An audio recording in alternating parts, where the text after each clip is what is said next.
Maligayang pagbabalik, Crisostomo Ibarra.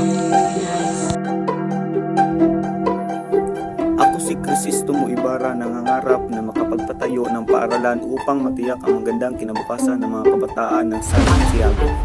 Ang kasintahan ni Maria Clara. Maria Clara, isang babaeng may mabuting puso at malalim na pananampalataya sa Diyos. Isang simpleng dalaga, ngunit mayroong pag-asa sa puso para sa isang magandang kinabukasan. O Diyos ko, gabayan mo po si Crisostomo Ibarra.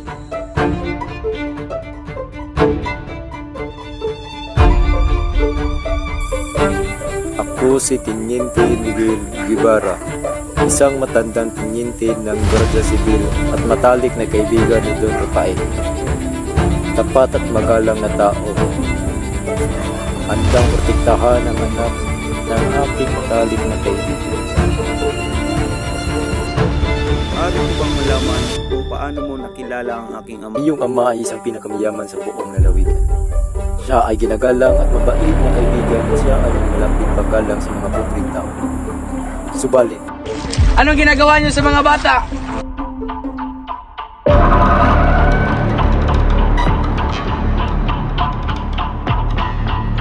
Ngunit nasaan ang labi ng aking ama?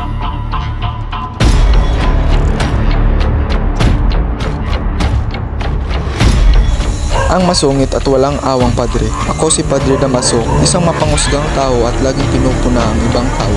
Walang kontrol sa pananalita at wala akong paki kung may maapakan man akong damdamin. Ang pagbagsak kay Don Rafael at gumahasa kay Don Pia.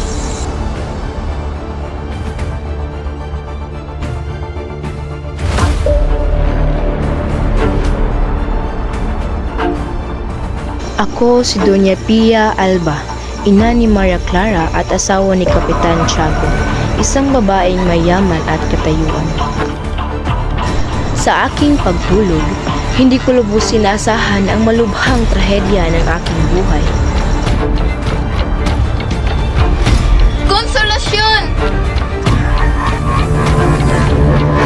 Kinakahiya ko ang aking sariling buhay.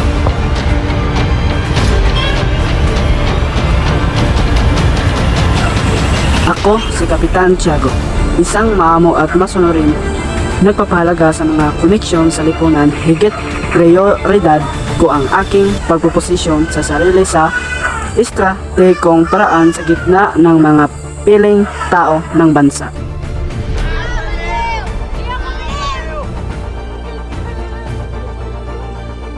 Ako si Sisa, isang ina ng 2 paslit.